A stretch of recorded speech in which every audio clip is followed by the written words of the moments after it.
நாட்டில் இன்று இந்து மலேசியர்களிடையே பேசு பொருளாக மாறி உள்ள ஆலய உடைப்பு, ஆலய இடமாற்றம் சம்பந்தமாக அரசாங்கமும் சமய அமைப்புகளும் நாட்டின் நலனில் அக்கறை உள்ளவர்களும் சுமூகமான தீர்வை காணும் முயற்சியில் ஈடுபட்டுள்ள வேளையில் ஒரு சமயத்தின் பாதுகாப்பாளராக தங்களை உருவகப்படுத்திக் கொண்டு மற்ற இனத்தை அவர்களது சமயத்தை அச்சுறுத்தும் வகையில் தடியெடுத்தவனெல்லாம் தண்டல்காரனாக செயல்படுவதை முளையிலேயே கிள்ளி எறியும்படி அரசாங்கத்தை, குறிப்பாக பிரதமரை முன்னாள் துணை அமைச்சர் தான்சி குமரன் கேட்டுக் கொண்டுள்ளார். கோயில்களை பொதுவாக கோயில் ஹராம், சட்டவிரோத கோயில் என்று பிரதமர் முதல் பலரும் கூறுகின்றனர். இந்த நாட்டிற்குள் எந்த ஆவணமும் இன்றி கள்ளத்தனமாக அல்லது சட்டவிரோதமாக நுழைந்து தங்கியிருப்பவர்களை அல்லது வேலை செய்பவர்களை அனுமதி இன்றி வந்த வெளிநாட்டு குடியேறிகள், அதாவது பெண்டாத்தாங் அசிங் தம்பா இசின் என்று மரியாதையாக குறிப்பிடும் போது, இந்த நாட்டின் விடுதலைக்கும் இன்றைய வளர்ச்சிக்கும் முதுகெலும்பாய் இருந்து உழைத்த குடிமக்களின் வழிபாட்டு தலங்களாக இருக்கும் கோயில்களை ஹராம் என்று கொச்சையாகவோ சட்டவிரோதம் என்று பெரும் குற்றம் இழைத்தது போலவோ உருவகப்படுத்துவது சமய நல்லிணக்கத்திற்கு ஊறு விளைவிக்கும் என்பதை அரசு கவனத்தில் கொள்ள வேண்டும் என்று அவர் எச்சரித்தார். இது போன்ற சொற்களை எல்லா நிலைகளிலும், குறிப்பாக அரசியல்வாதிகள், அரசாங்க அதிகாரிகள் தவிர்க்க வேண்டும் என்று அவர் நினைவுறுத்தினார்.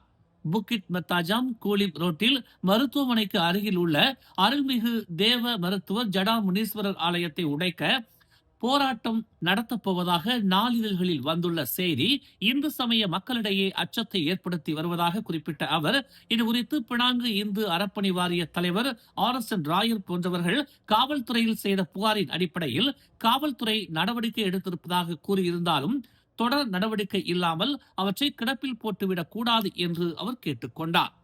பிரச்சனைக்குரிய கோயிலை 7 வயதிலிருந்து தாம் அறிந்திருப்பதாகவும், ஜப்பானியர் காலத்தில் மருத்துவமனைக்கு அருகில் இருந்த கான்வென்ட் பள்ளியில் 1942 முதல் 45 வரை படித்த போதும், 1946 முதல் 1951 மருத்துவமனை தோற்றுவிக்கப்பட்ட காலகட்டத்திலேயே இந்த கோயில் உருவாகி இருக்க வேண்டும் என்றும், அந்நாளில் மருத்துவமனையில் டாக்டர்கள் முதல் ஆயாமார் வரை 90 விழுக்காடு இந்து தமிழர்களை பணிபுரிந்தனர் என்றும், இன்று பணியாளர்கள் எண்ணிக்கை குறைந்தாலும் சுற்றுவட்டார மக்கள் ஆலயத்தை பயன்படுத்தி வருவதாகவும் அவர் குறிப்பிட்டார்.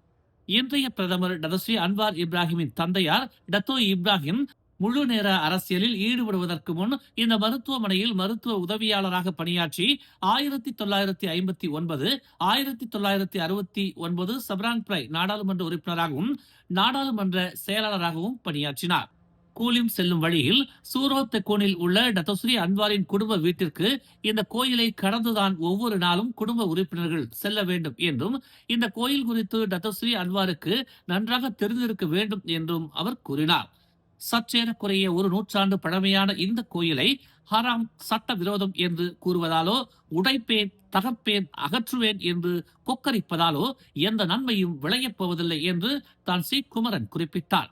தனிப்பட்ட ஒரு சிலரால் முன்னெடுக்கப்படும் இது போன்ற செயல்கள் இஸ்லாமியர் அல்லாத மலேசியர்கள் மத்தியில் அச்சத்தை ஏற்படுத்தும் என்று தாம் அஞ்சுவதாக அவர் குறிப்பிட்டார். சாலை விரிவாக்கம், நகர் மேம்பாடு போன்ற பிரச்சனைகளுக்கு வழிபாட்டு தலங்கள் தடையாக இருந்தால் நாட்டு நலனுடன் சம்பந்தப்பட்ட சமயத்தினர் நலனையும் முன்வைத்து கலந்துரையாடலின் மூலமாக சுமூகமாக தீர்த்துக் கொள்ள வேண்டும் என்றும் அனைத்து தரப்பினரையும் அவர் கேட்டுக்கொண்டார்.